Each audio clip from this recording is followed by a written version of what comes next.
পা দুটো আগায়া দাও। আমি বিনয়ের সাথে পায়ে হাত রেখে বলবো, এখনো সময় আছে, তওবা করো, চাকরি করো, ব্যবসা করো, লেখাপড়া করো, কোনো বাধা নাই। মা বাবার দোয়া নিয়ে নামাজ পড়িও, দেখবা তোমার সম্মান আরো বেড়ে যাবে। ডাক্তার হলেও তোমার সুনাম অর্জন হবে, ইঞ্জিনিয়ার হলেও তোমার সফলতা আরো বেড়ে যাবে। অন্ধকার শয়তানের ধোকায় পড়ে আর থাকিও না, আল্লাহর কাছে তওবা করো।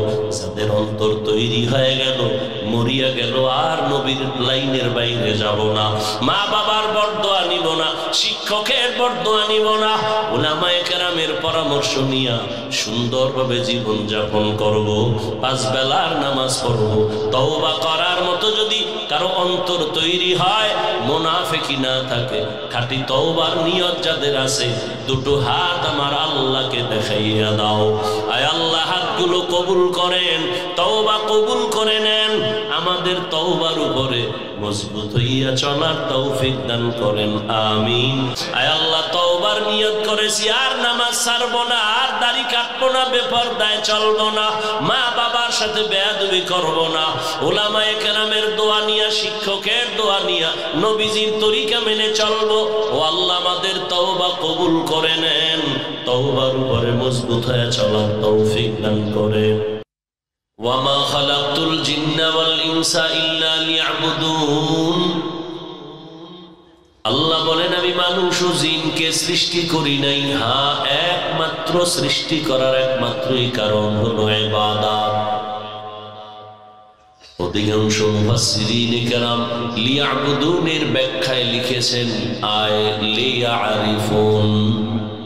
আল্লাহ মানুষ কেন বানাইছেন? একমাত্র আল্লাহর পরিচয় লাভের জন্য। আল্লাহর পরিচয় লাভের জন্য আল্লাহ মানুষ বানাইছেন। কারণ পশুর দ্বারা আল্লাহর পরিচয় লাভ হয় না, ফেরেশতার দ্বারা আল্লাহর পরিচয় প্রকাশ পায় না, মানুষের দ্বারা আল্লাহর পরিচয় পায়। এই যে আমরা আল্লাহর গুণগান করতেছি, কোরআন তেলাওয়াত করতেছি, এটা তো কেউ পারবে না। এই কারণে মানুষের দাম অনেক বেশি। আল্লাহর পরিচয় লাভ করো। কাতানে লিয়ারিফুন তো ডাইরেক্ট বললেই পারতেন, ওমা খালাকতুল জিন্না ওয়াল ইনসা ইল্লা লিয়ারিফুন। আমি মানুষ ও জিনকে বানাইছি আমার পরিচয় লাভের জন্য। এটা না বলে বলেন লিয়াবুদুন, আমি ইবাদতের জন্য বানাইছি। আবার ইবাদতের ব্যাখ্যায় গিয়ে বলে আমি আল্লাহর পরিচয় করার জন্য, পরিচয়ের জন্য বানাইছি। ডাইরেক্ট না বলিয়া ইবাদতের কথা কেন বলছেন? এর একমাত্র কারণ, ইবাদত ছাড়া আল্লাহর পরিচয় লাভ হবে না। ইবাদত ছাড়া আল্লাহর পরিচয় লাভ হয় না। আবার আমাদের সমাজে কিছু মারেফতের সম্রাট আছে, নামাজ নাই, রোজা নাই, ইবাদত আর আমল নাই। তাদের জন্য চরম এক শিক্ষা, ইবাদত না করে, নামাজ না পড়ে, তেলাওয়াত না করে জীবনে কোনোদিন মারেফত অর্জন করা যাবে না। শরিয়াতরা মুকদ্দম দার আকনু, মারিফত আজ শরিয়াত মিসল বেরু।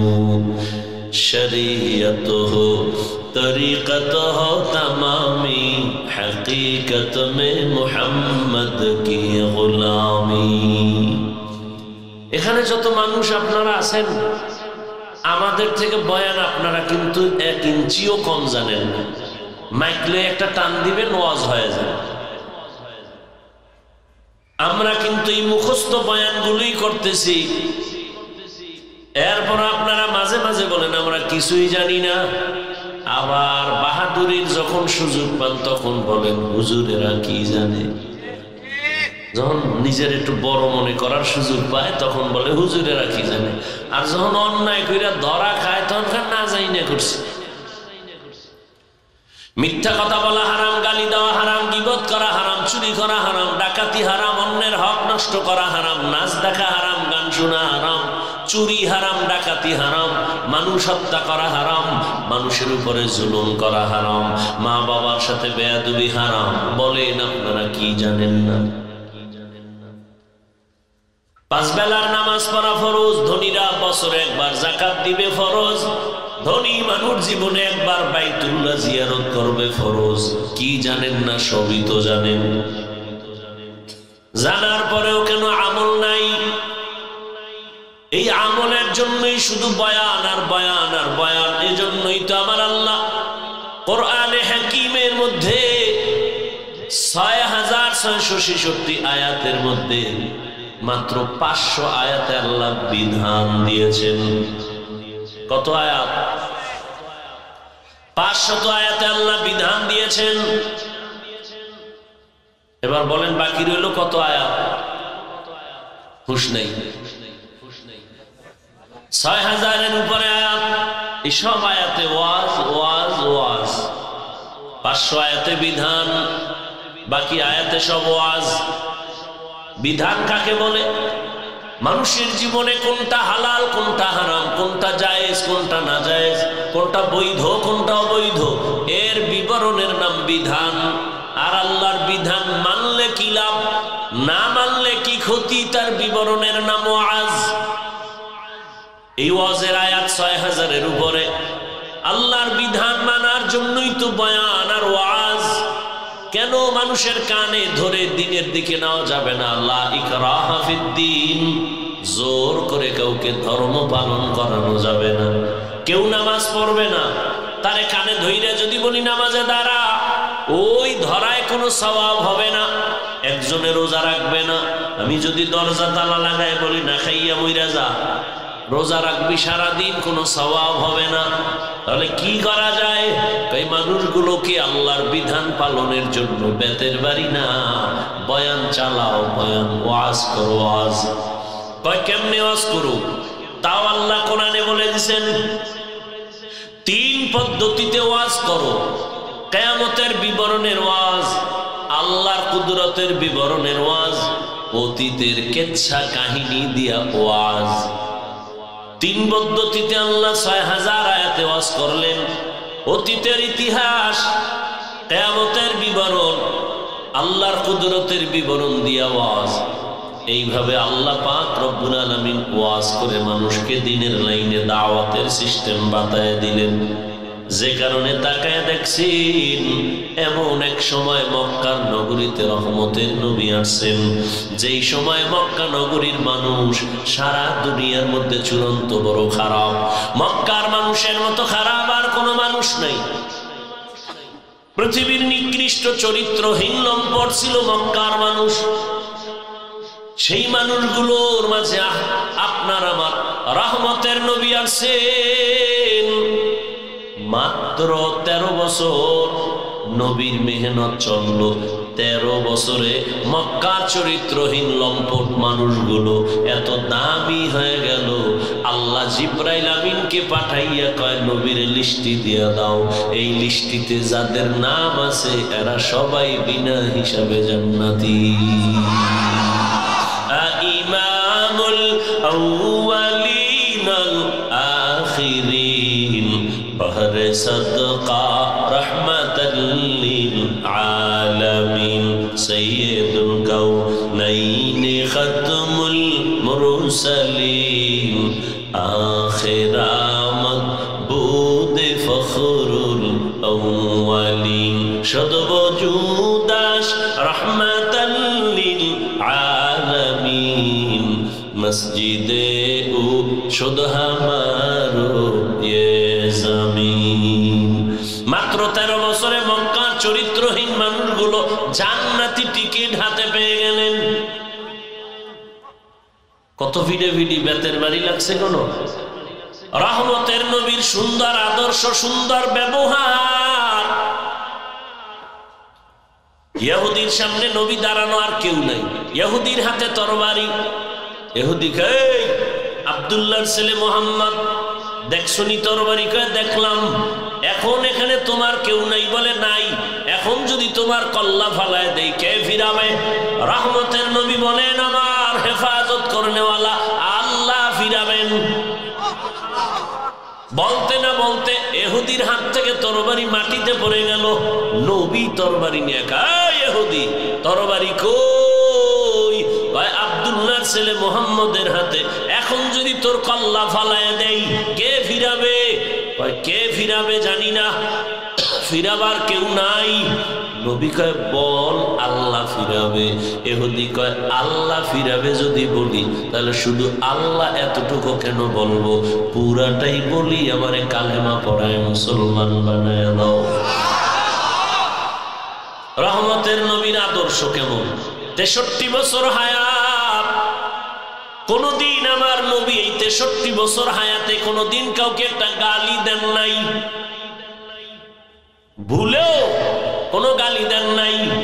হাজারো গালি নবীকে দিছে, সামনে দাঁড়াইয়া নবী গালির জবাবও দেন নাই। কেমন রহমতের নবী আমার! 63 বছর হায়াতে কোনদিন ভুলেও একটা মিথ্যা কথা বলেন নাই। এমন কি রহমতের নবী চোখ দুটো গরম করে কারো দিকে তাকান নাই। কেমন আদর্শের নবী আমার! আম্মা জান আয়েশা রাদিয়াল্লাহু আনহা বলেন, রহমতের নবীর শরীর মোবারকের ঘাম আমি বোতলে ভরে রাখতাম, আর ওই ঘামগুলো আমরা বড় বড় অনুষ্ঠানে আতর হিসাবে ব্যবহার করতাম। কেমন মায়ার নবী যার ঘাম থেকে মিশকের ঘেরান আসে। কেমন মায়ার নবী যেখানে নবী কদম দেন ওখান থেকে দীর্ঘদিন পর্যন্ত ঘেরান আর ঘেরান আর ঘেরান। ইহুদি এক মহিলা দুধের একটা বাচ্চা নিয়ে রওনা, মুহাম্মাদের কিছু আউলা জাউলা প্রশ্ন করে আটকায় দিবে। যখন মহিলা বাচ্চা নিয়ে নবীর সামনে দাঁড়াইল, নবীর কাছে যাইতে না যাইতে বাচ্চাটা, দুধের বাচ্চা, কথা বলতে পারে না, নবীর সামনে দাঁড়াইয়া নবীরে সালাম দিয়ে দিছে। মার সহ্য হয়ে গেল, দুধের বাচ্চা কথা বলতে পারে না, কেমনে তুই সালাম দিলি? কারে সালাম দিলি? দুধের বাচ্চা সালাম দেয়। রহমতের নবী আমার রাস্তা দিয়ে চলতেছেন, দুই পার্শ্বের গাছ নত হইয়া নবীরে সালাম জানাচ্ছে। কেমন মায়ার নবী আমার! রহমতের নবীর আদর্শ দেখা ১৫০০ বছর পরেও বহু বিধর্মী মুসলমান হয়েছে।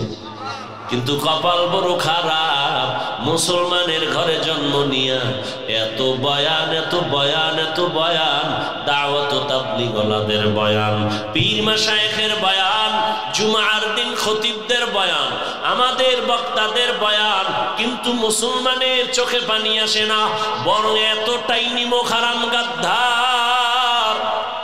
ফজরের নামাজ পড়ে নাই, কত আশেকে রসুল এখানে বসে আছে, জোহর পড়ে নাই, আসর পড়ে নাই, মাগরিব পড়ে নাই, এশা পড়বে কিনা জানা নাই। কি করে? সারা রাত দরওয়াজা জানালা বন্ধ করে মোবাইলটা সামনে নিয়ে কবিরা গুনাহ, কবিরা গুনাহ, কবিরা গুনাহ করে রাত কাটাইয়া চেহারাটা নষ্ট করেছে রে যুবক বাবা। তোমার চেহারার মধ্যে কোনো নূর নাই, কোনো আলো নাই, উজ্জ্বলতা নাই। অথচ 40 বছর পর্যন্ত চেহারায় কোনো মেডিসিন লাগবে না, আল্লাহর দেওয়া বানানো চেহারাটা 40 বছর পর্যন্ত উজ্জ্বল থাকবে। তোমার 20 বছর 25 বছরের চেহারা নষ্ট কেন?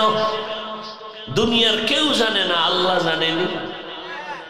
সারা রাত একটা ঘরের মধ্যে 5টা রুম, এক রুমে আব্বা আম্মা, আর এক রুমে মেয়ে, আর এক রুমে ভাই, এভাবে ঘুমায়া প্রত্যেকটা রুমে মোবাইলের দ্বারা জিনা চলে, জেনা চলে, জেনা চলে সারা রাত। ওই যে শুরুতে বলছিলাম ঘুমের মধ্যে ঠাডা পড়া দরকার ছিল, ঘুম থেকে উঠে দেখতি চেহারাটা শুকর হয়ে গেছে, কুকুর হয়ে গেছে। শুধু মুহাম্মদের উম্মত হওয়ার কারণে আল্লাহ চেহারা পাল্টায় দেন। আল্লাহ ওয়াদা করছে মুহাম্মদের উম্মতকে আল্লাহ দুনিয়ায় লজ্জা দিবেন না, না হয় ঘুমের থেকে উঠে দেখতি চেহারা শুকর। যেই পরিমাণ গুনাহ করো, চোখের গুনাহ, কানের গুনাহ, হাতের গুনাহ, জবানের গুনাহ, এই একটা মোবাইল, ছুরি দিয়ে গলা কাটা ডাইরেক্ট, মোবাইল দিয়ে জীবন যৌবন শেষ করা ইনডাইরেক্ট। এই মোবাইলের কারণে কত যুবক যুবতীর জীবন শেষ, লেখাপড়া শেষ, চরিত্র শেষ। কে বুঝাবে আর কে বুঝবে? জাতির কপাল এত খারাপ, বক্তা বাদ দিবে তারপর আকাম বাদ দিবে না, বলবে আকাম চলবে, হুজুর বাদ দাও। আমাদের অপরাধ বাদ দেওয়া যাবে না।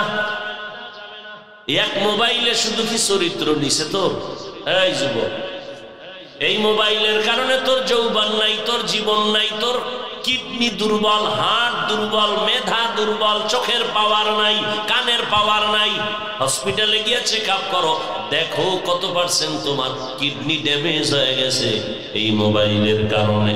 আজকে বাসায় যাইয়া মোবাইলের গুগলে ঢুকে সার্চ দাও, টাচ মোবাইলে শরীরের অঙ্গ প্রত্যঙ্গের কি কি ক্ষতি হয়, চিকিৎসা বিজ্ঞানীরা ডিটেলস ওখানে দিয়ে রাখছে। আমার হুজুরের কথা তোমার কানে নেওয়ার দরকার নেই। শুধু শুধু তুমি একটা প্যারা নিবা, হুজুর কি কইল কি কইল, দরকার নাই। কোন বান্দা হুজুরের কথা মানার দরকার নাই। চিকিৎসা বিজ্ঞানীরা কি বলতেছে তা মানো। এই মোবাইলের কারণে কতদিন মায়ের সাথে বেয়াদবি করেছো, বাবার সাথে বেয়াদবি, শিক্ষকের সাথে বেয়াদবি, আলেমের সাথে বেয়াদবি।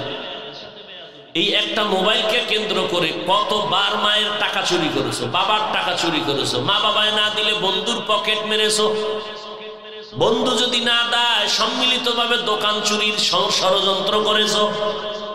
এক কথায় মোবাইল তোর জীবন শেষ, বেঁচে থাকা তোর জন্য নিষ্ফল হয়ে যাবে। এরে আল্লাহর বান্দারা, হেদায়েতের মালিক আল্লাহ। কপাল যদি পুড়িয়া যায়, আমি হাফিজুর রহমান কেন, মক্কা মদিনার ইমাম কেন, স্বয়ং রসুলও যদি বয়ান করে কপাল খুলবে না। যেমন যেই নবীজির চেহারা দেখলে পেটের ক্ষুধা থাকে না, যে রসুলের চেহারার দিকে তাকাইলে জাহান্নামের আগুন হারাম, ওই নবীকে একবার দুবার না টানা 13 বছর দেখলো, বয়ান শুনলো, এরপরও কালেমা পড়লো না। কত বড় নিকৃষ্ট বেঈমান। নবীর 13 বছর দেখিয়াও কালেমা পড়ে নাই, এত বড় কপাল পরা নিকৃষ্ট বেঈমান আবু জাহাল। আর অন্যদিকে 27 বছরের একটা যুবক তরবারি নিয়ে দৌড়ায়, নবীকে জবাই করবে। রহমতের নবীর এক নজর দেখে তরবারি ফালায় বলে, ইয়া রাসূলুল্লাহ মাফ করে দেন, আর আমারে কালেমা ওয়ালা মুসলমান বানায় দেন। এর নাম কপাল। 13 বছর নবীরে দেখছে, কালেমা পড়ে না, আর নবীকে জবাই করতে এসে কালেমা পড়ে, এর নাম কপাল। এরে আমার কলিজার যুবক, মানুষের অন্তরে কিছু শখ থাকে, শখ। নাচ গানে না জানি কি মজা, পার্কে পার্কে কি জানি মজা। ও বাবা, আমরা তো এগুলো মনের মধ্যে, তোমার যেমন আসছে আমারও আসছে, তবে আমি তো একবারও গেলাম না, কন্ট্রোলের চেষ্টা করি। আর তুমি তো গেছো, এখনো কি তোমার আশা পূরণ হয় নাই বাবা? কতবার পার্কে গেলা, আর কতবার গেলে তোমার আশা পূরণ হবে? তারপরে তওবা করবা, এখনো কি তওবা করবা না? জীবনে তো কত গুনাহ করেছো, কতবার নামাজ বাদ দিলা, এখনো কি তওবা করবা না? নাকি তুমি মনে করেছো কোরআন মিথ্যা, একটা প্রমাণ দাও, তাহলে আমি এখন দাড়ি কেটে ফেলবো, প্যান্ট শার্ট টাই লাগায় তোমার মতো নাচ গান শুরু করবো? আর যদি বলো না না কোরআন সত্য, হাদিস সত্য, তাহলে আমি বলবো তোমার সাথে তর্ক নাই, দুটো পা যদি আগায় দাও, আমি নিচে নাই না পা ধরে বলবো, আর দাড়ি কেটে আমার নবীরে কষ্ট দিও না, নামাজ বাদ দিয়ে আমার আল্লাহকে বেজার করিও না। জীবনে তো কম নামাজ ছাড়ো নাই, কম বেপরদায় চলো নাই, জীবনে তো কম চরিত্র বিধ্বংসী কাজ করো নাই, এখন ফিরে আসো। আর কয়দিন তোমার হায়াত কিন্তু বাকি নেই।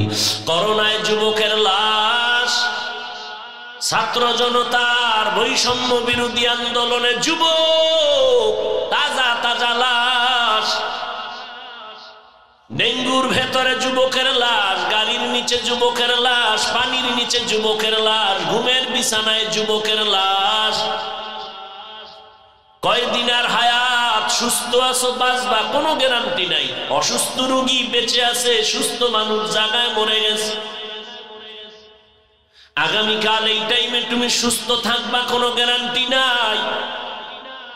আরামে ঘুমাইবা, সকালবেলা মা ডাকবে, দেখবে লাশ হয়ে ঘরে পড়ে আছে। ও আমার যুবক বাবারা, সময় কম, আমি এতক্ষণ যে কথাটা বুঝাইলাম, যতই কিছু বুঝাইছি কিন্তু একবারও বলি নাই ও যুবক বাবারা সবাই আমার মতো হুজুর হয়ে যাও, স্কুল কলেজে তালা লাগায় দেও, মাদ্রাসায় চলে যাও, একবারও বলি নাই। আমি পাঁচকল্লি টুপি পড়েছি, তুমিও পড়ো, একবারও বলি নাই। আমি কওমি মাদ্রাসার সন্তান, একবারও বলি নাই কওমিতে না পড়লে জাহান্নামে যাইবা। আমি দাওয়াত ও তাবলীগের লাইনের সন্তান, আমি পীর সাহেবের মুরিদ, একবারও বলি নাই তুমি পীরের কাছে যাও, তাবলীগে যাও, না হয় জাহান্নামী, একবারও বলি নাই। বলবো না, ভয় নাই। কি বলবো জানো? তোমার পক্ষে কথা বলবো, জানি না এরকম কথা কোন বক্তা বাংলাদেশে বলে কিনা। এরে আমার কলিজার যুবক, স্কুলে পড়ো আলহামদুলিল্লাহ, কলেজে পড়ো আলহামদুলিল্লাহ, চাকরি করো আলহামদুলিল্লাহ, ব্যবসা করো, তোমাকে ধন্যবাদ। তুমি আমার মাদ্রাসায় এসে ভিড় জমানের দরকার নাই, মাদ্রাসায় ছাত্রের অভাব নাই, আলেম ওলামার অভাব নাই। আমার দেশে অভাব, ভালো ডাক্তার নাই, ইঞ্জিনিয়ার নাই, প্রফেসর নাই, আছে ডাকাত। আমার ডাক্তার দরকার, আমার দেশে ইঞ্জিনিয়ারের প্রয়োজন, আদর্শ ইঞ্জিনিয়ার, আদর্শ ডাক্তার, আদর্শ প্রফেসর। আমার সমাজে আদর্শ মানুষের দরকার। তুমি আদর্শ ডাক্তার হও, ইঞ্জিনিয়ার হও, প্রফেসর হও, তুমি একজন ব্যবসায়ী হও, চাকরিজীবী হও, তবে আমার দাবি ছোট একটা, বেয়াদব হইও না। বেয়াদব হইও না তো তোমার জীবন ধ্বংস। বলবা বেয়াদব কিভাবে? বলে 3 জায়গায় বেয়াদবি করলে তোর জিন্দেগি বরবাদ, মরার আগেই তুই শেষ। 1 মা বাবার সাথে বেয়াদবি, 2 শিক্ষকের সাথে বেয়াদবি, 3 উলামায়ে কেরামের সাথে বেয়াদবি। বাংলাদেশে যত ঝামেলা দেখতেছো একমাত্র কারণ আলেমের সাথে গাদ্দারি আর বেয়াদবির ফলাফল। এখনো যারা আলেমের সাথে বেয়াদবি করবে তাদেরকে বলেছি গাট্টি রেডি রাখ, পালানোর সময় জুতাও নিতে পারবি না। আলেমের সাথে বেয়াদবি করলে জীবন ধ্বংস। মা বাবার সাথে বেয়াদবি করবি, মরার আগে পঙ্গু হয়ে যাবি। শিক্ষকের সাথে বেয়াদবি করবি, শিক্ষার জগৎ থেকে হারায় যাবি। অতএব আমার অনুরোধ, তুমি ডাক্তার হও, ইঞ্জিনিয়ার হও, প্রফেসর হও, তুমি একজন ব্যবসায়ী হও, চাকরিজীবী হও, তবে বেয়াদব হইও না। আদর্শবান ডাক্তার হও, মা বাবার দোয়া নাও, শিক্ষকের দোয়া নাও, উলামায়ে কেরামের নেক নজর নিয়ে, রসুলের পরামর্শ নিয়ে, রসুলের আদর্শ মতো জীবন চালাও। এবার বলবে এটা কেমনে সম্ভব? এবার চোখ খুইলা তাকাও। তোমার মতো যুবক জীবনে মাদ্রাসায় পড়ে নাই, আলিফ বাতাও শিখে নাই, তুমি সাক্ষী দিবা। তোমার মতো যুবক জেনারেল লাইনে স্কুলে পড়ে, কলেজে পড়ে, 5 বেলার নামাজি, সত্য কথা বলো আসেনি? আর ওয়াজের দরকার নেই তোমার জন্য, তোমার জীবনের অশেষ। আর ওয়াজ হইলে লাভ নাই, তোমার ওয়াজই একটাই, দরজা জানালা বন্ধ করে বাত্তিটা নিবাইয়া কপালের মধ্যে নিজের জুতা খুলে বাড়ি দিবি, কেউ যেন না দেখে, আর বলবি নিজেরে, এই কপাল পরা অভিশপ্ত, তোর মতো যুবক স্কুলে পড়ে, নামাজ পড়ে, তুই পারো না কেন? তোর কপালে কার অভিশাপ লাগছে বল? কার বরদোয়া নিয়েছ? তোমার মতো যুবক র্যাব, আর্মি, পুলিশ, বিডিআরের চাকরি করে, 5 ওয়াক্ত নামাজি, সত্য কথার সাক্ষী দাও আসেনি? তোমার কপালে কার বরদোয়া লাগাইছো? তুমি কেন পারো না? তোমার মতো যুবক doctor, professor, engineer, OC, DC, SP, 5 বেলার নামাজি আসেনি? তোমার কপাল কেন এত খারাপ? ওই যে একটু আগে বলেছিলাম, কপাল যদি পুড়িয়া যায় 13 বছর নবীরে দেখে বয়ান শুনেও কালেমা পড়ে না। আর কপাল যদি খুলে যায়, নবীকে জবাই করতে আসিয়াও কালেমাওয়ালা হয়ে যায়। 27 বছরের যুবক, নাম কি? এর নাম কপাল। তোমার মতো যুবক রাস্তায় গাড়ি চালায়, নামাজ পড়ে, বলো বাবা বেয়াদবি মাপ চাই, বলো তুমি কেন পারবা না? তোমার মতো যুবক ব্যবসা করে, চাকরি করে, 5 বেলার নামাজ পড়ে, হারাম খায় না, বলো তুমি কেন পারো না? তোমার মতো যুবক জেনারেল লাইনে থাকে, ময়দানে কৃষি কাজ করে, শ্রমিকের কাজ করে, নদীর মধ্যে মাছ ধরে না, মাছ ছাড়ে না, বলো তুমি কেন পারবা না? আল্লাহ বুঝি তোমার উপরে বেজার হয়ে গেছে। এখনো সময় আছে, তওবা করে নেও। আর কত দুনিয়ার বাহাদুরি করবা? মহামারী করোনায় চোখের সামনে কত বাহাদুর ফকির হয়ে গেল। ফকির হয়ে গেল কিসের? টাকার মাস্তানি করো। বাড়ির এই 10 তলা বিল্ডিং উঠে এত বাহাদুরি লাভ কি যদি জঙ্গলে ঘুমান লাগে? হ্যাঁ, কোটি কোটি টাকা ব্যাংকে রাইখে লাভ কি যদি 14 বংশের কেউ খাইতে না পারে? কি বুঝে না, বুঝে না, মরার পরে বুঝবা লাভ কি, সেই সময় বুঝি। সাপ সোজা হও, একটা লাভ দেই তোমার উপর দিয়া, না না না আমার অভ্যাস নেই। এবার ব্যাং এক সময় যায় দেখে ঠিকই সোজা হয়ে গেছে, তাকায় দেখেন নিঃশ্বাস নেই। আহ বন্ধু, সোজা তো হইলি, মরা। এখন টুপি পরতে কষ্ট, জামা পরতে কষ্ট, এত বড় জামা কেমনে পরি? মরার পরে পড়লি কেন? মরার আগে ওসিয়ত করে যা সন্তান, বড় বড় কাপড় পরতে কষ্ট লাগবে, হুজুর গো কাম আমার কাম না, মরার পরে আমারে বড় কাফন পরাবি না। সেই কাফন তো পরলি, মরার পরে পড়লি, আগে পড়লে জান্নাতের রাস্তা ওপেন হয়ে যাইত। ও যুবক, আজকে তো বয়ান হিন্দুদের করার কথা, খ্রিস্টানের বয়ান করবো, ইহুদিরে বয়ান করবো, কিন্তু না, তোমার এত বয়ান তো লাগার কথা না, কারণ তুমিও মুসলমান, আমিও মুসলমান, তোমার আমার আল্লাহ এক, নবী এক, কোরআন এক, কাবা এক, ধর্ম এক, কালেমা এক। তুমি আমি দুনিয়াতে আসছি তাও এক, কবরের সাইজও হবে এক, কাফন হবে 3টা, কালারও এক, কালার আলাদা। কাফনের উপরে লেখা থাকবে বড় হুজুরের লাশ, এমপি সাহেবের লাশ, কোটিপতির লাশ। তাহলে এত ভাব কেন? আজকে আমি যত বক্তা ভাব দেখাই না কেন, তুমি ক্ষমতার যত ভাব দেখাও, কাফনের মধ্যে যেদিন ঢুকবা সেদিন সব বাহাদুরি বন্ধ হয়ে যাবে। কোটি টাকার মালিক দেখো, অভাব হয় না দূর, গরিবে ঘুমায় আরাম করে মনটা বাহাদুর। ফেরাউনের লাশটা দেখো মিশর জাদু ঘরে, খায় না মাটি পোকা মাছি সবাই ঘৃণা করে।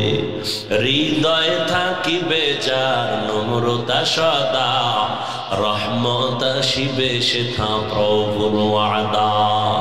বড়র বড়াই থাকলে দিলে রহমত আসবে না, নিজেকে নিজে ছোট মনে করিও সদা। উঁচু জমিন থেকে পানি নিচু জমিনে যায়, তেমনি খোদার রহমত আসে নম্রতার হৃদয়। ভোগবিলাসের বাড়ি গাড়ি পরে রবে সব, ভোগবিলাসের বাড়ি গাড়ি পরে রবে সব। থাকতে সময় স্মরণ করো আল্লাহ আমার রব, থাকতে সময় স্মরণ করো আল্লাহ আমার রব। ও আল্লাহর বান্দারা, মরণের কালে কাফনও এক, কালারও এক।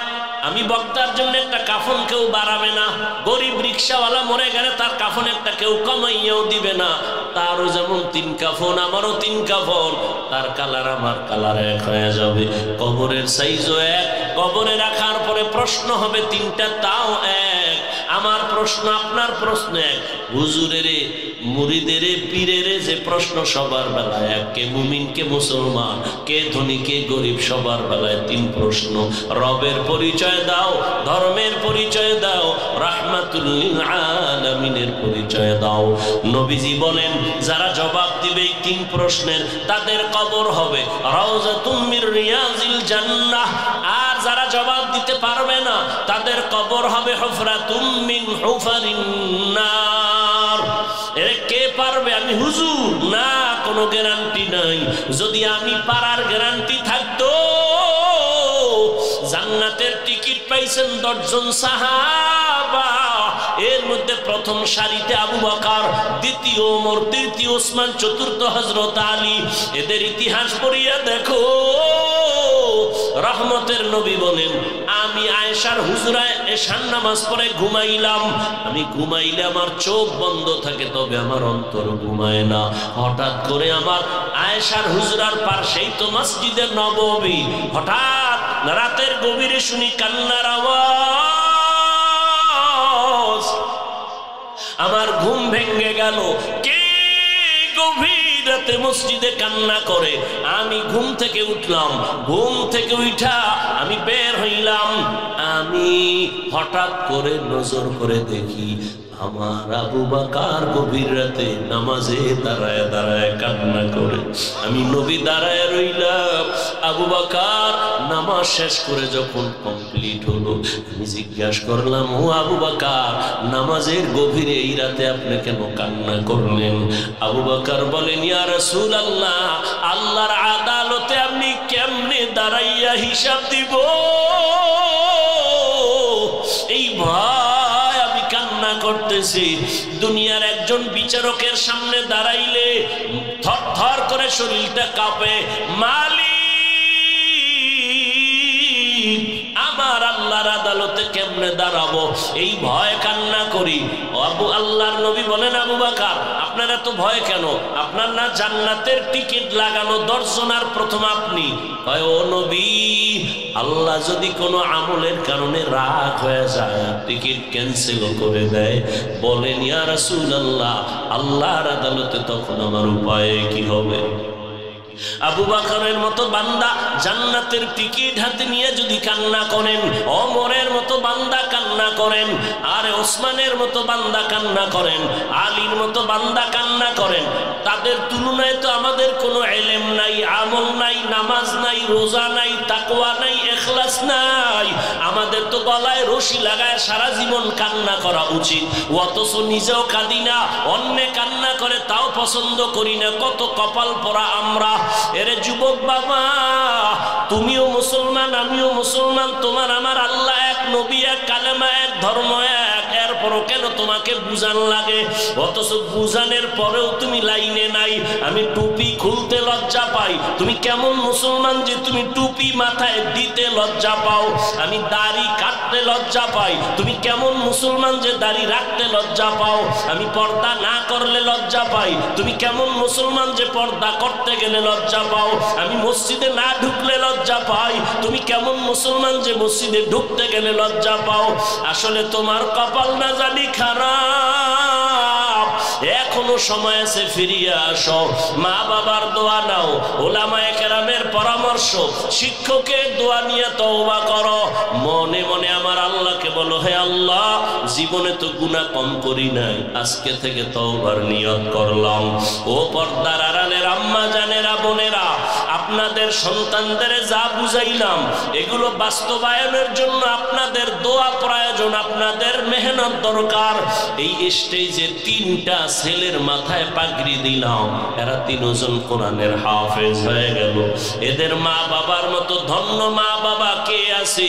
এরে আম্মা জানেরা, আপনাদের এই জন্যই তো এত দাম। আপনারা তো নবীদের মায়ের মতো দামি মা, সাহাবায়ে কেরামদের মতো দামি মা, হাফেজে কোরআনের মায়ের মতো দামি মা।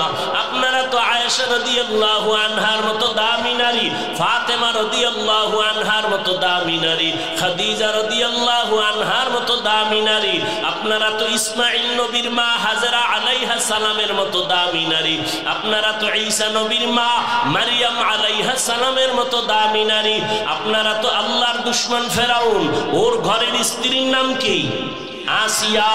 এত বড় বেঈমানের ঘরে আসিয়ার মতো বান্দি আমার আল্লাহকে এত ভালোবেসেছি। রহমতের নবী বলেন, হাসরের ময়দানে আমি মুহাম্মদের সাথে আসিয়ার সাথে বিবাহ হবে। এরে আম্মা জানেরা, ফেরাউনের ঘরে থাকিয়া এত ক্ষমতা, এত টাকা, এরপর আসিয়া সব পিছনে ফেলে আল্লাহর মোহাব্বত নিয়া হাসির মঞ্চে গেছে, তারপরও আল্লাহরে ভুলে নাই। ও পর্দার আড়ালের আম্মা জানেরা, আপনার স্বামী তো ফেরাউনের মতো খারাপ না। আপনি কি পারতেন না স্বামীর জন্য দোয়া করবেন নামাজ পড়ে, আর স্বামীকে বুঝাইতেন, ও স্বামী আমার তুমিও নামাজ পড়ো, নামাজ আমিও পড়ি, দোয়া করি আল্লাহ হেফাজত করেন। আর জীবনের একটা দাবি স্বামী, মা বাবার মায়া ত্যাগ করে তোমার সংসারে আসছি, তোমার কাছে দাবি জীবনে হারাম টাকা কামাই করবা না, হারাম মাল ঘরে আনবা না, হারাম খাইয়া নিজেদের রক্ত সন্তানের রক্ত না পাক করব না। মা যদি বুঝাইতেন, আপনার স্বামী কোনোদিন হারাম মাল ঘরে নেওয়ার সাহস পাইত না। এরে আম্মা জান, আপনার মতো কত মা, কত বোন এই অঞ্চলে এখনো খুঁজলে পাওয়া যাবে, বেপরদায় চলে না, নামাজ ছাড়ে না, মা পাঁচ বেলার নামাজ পড়ে মোবাইলে সময় নষ্ট করে না, স্বামীর মালগুলো হেফাজত করে, খেয়ানত করে না। আপনি কেন পারবেন না? সন্তানটাকে আদর্শওয়ালা ডাক্তার বানাবেন, ইঞ্জিনিয়ার বানাবেন, প্রফেসর বানাবেন, বেয়াদব বানাবেন না।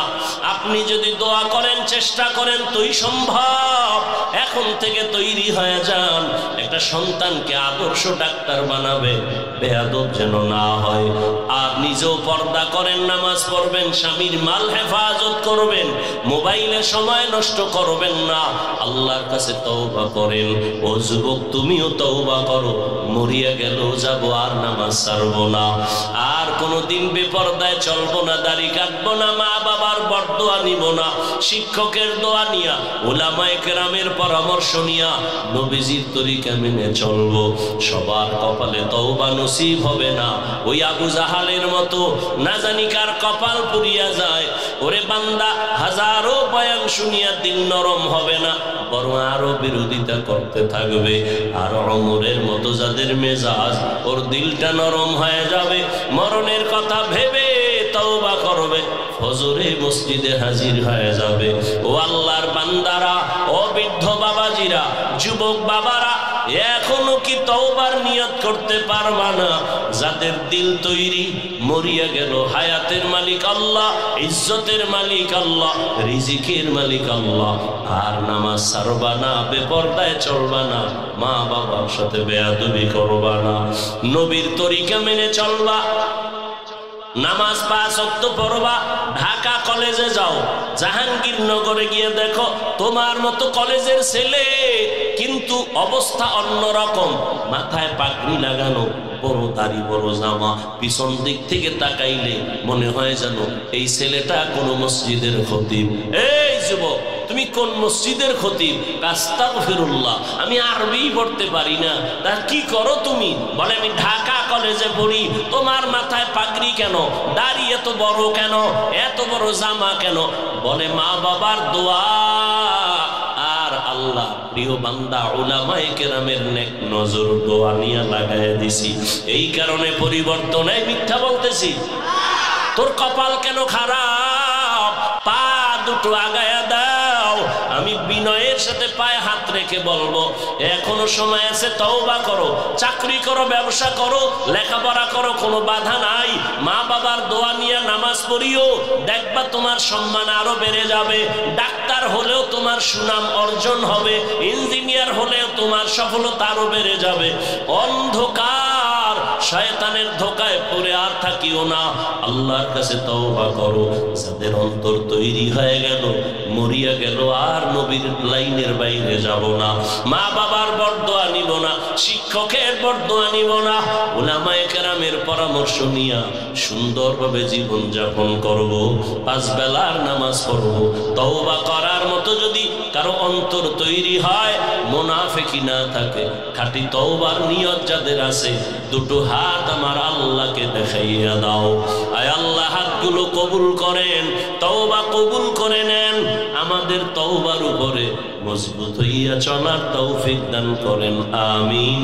আয় আল্লাহ, তওবা তওবার নিয়ত করেছি, আর নামাজ ছাড়বো না, আর দাড়ি কাটবো না, বেপরদায় চলবো না, মা বাবার সাথে বেয়াদবি করবো না, উলামায়ে কেরামের দোয়া নিয়া, শিক্ষকের দোয়া নিয়া নবীজির তরিকা মেনে চলবো।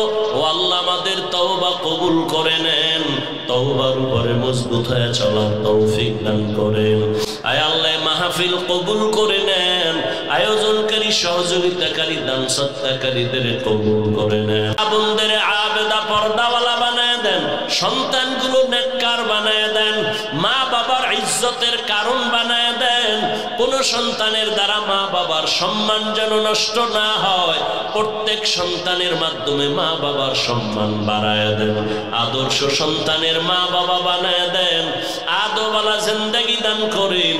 আয় আল্লাহ সারা দুনিয়াবাসীকে মাফ করে দেন, বাংলাদেশ শান্তির দেশ বানায় দেন, জুলুম থেকে হেফাজত করেন আল্লাহ। আয় আল্লাহ মাদ্রাসা মসজিদ কবুল করে নেন, অন্যান্য শিক্ষা প্রতিষ্ঠান নবীর আদর্শে কবুল করে নেন। যারা চাকরি করে, ব্যবসা করে, রুজি রোজগারে হালাল ভাবে বরকত বাড়ায় দেন, হারাম থেকে হেফাজত করেন আল্লাহ। আয় আল্লাহ শান্তির নিরাপদ জীবন দান করেন, জাহেরি বাতিনি দুশ্মনের মোকাবেলায় বিজয় দান করেন। আয় আল্লাহ উলামা তুলাবা উম্মতের অন্তরে ইজ্জত মুহাব্বত রহব বাড়ায় দেন, ইলম হিলম হিকমত আমলে বরকত বাড়ায় দেন, সুন্নাতওয়ালা জিন্দেগি দান করেন। নবীজির রওজা মুবারক বাইতুল্লাহ জিয়ারতের জন্য কবুল করে নেন। আমরা যারা হাত তুলেছি জানি না কার মা নাই, কার বাবাও নাই, ইয়াতিমের মতো এখানে হাত তুলেছেন, আর কোনদিন বাবা বলে ডাক দিতে পারবে না, মা হারা অসহায়। মেহেরবানি করে সবার কবর জান্নাত বানায় দেন, যারা বেঁচে আছেন হায়াত বাড়ায় দেন, অসুস্থ যারা সুস্থ করে দেন আল্লাহ। আয় আল্লাহ দীর্ঘ নেক হায়াত দান করেন। আয় আল্লাহ চলার পথে হেফাজত করেন, আমাদের জান মাল আহাল পরিবার হেফাজত করেন। আওয়াজে কথায় নবীজির মুহাব্বতে রুহানিয়াতে স্পষ্টতা বাড়ায় দেন। আয় আল্লাহ তাআলা ইজ্জতের জিন্দেগি দান করেন। আয় আল্লাহ পাঁচ ওয়াক্ত নামাজ বা জামাআত আদায়ের তৌফিক দান করেন, নামাজ কাজা হওয়া থেকে হেফাজত করেন আল্লাহ। আয় আল্লাহ প্রত্যেকটা খেদমতের ময়দান আয় আল্লাহ ভরপুর হাজিরির দ্বারা কামিয়াবি দান করেন। আয় আল্লাহ বাতিলের মোকাবেলায় বিজয় দান করেন, বাতিলকে বাতিলের দ্বারা দমন করে দেন। আয় আল্লাহ বাতিলের নেফাকি জাহির করে মুমিনের ঈমান আমল হেফাজত করেন আল্লাহ। নবীজির মোহাব্বতে আমাদের দিলের নেক আশা পূরণ করে দেন। আয় আল্লাহ বেশি বেশি হালাল ভাবে রিজিক বাড়ায় দেন, অভাব দূর করে দেন, ঋণ আদায়ের ব্যবস্থা করে দেন। মাদ্রাসার খেদমত করি কবুল করে নেন, অনেক জায়গার অর্থের প্রয়োজন কুদরতের দ্বারা ব্যবস্থা করে দেন আল্লাহ। নবীজির মুহাব্বতে আমাদের দোয়া মুনাজাত কবুল করে নেন। সাল্লাল্লাহু তাআলা আলা খাইরি খালকিহি মুহাম্মাদিন ওয়া আলা আলিহি ওয়া আসহাবিহি আজমাইন।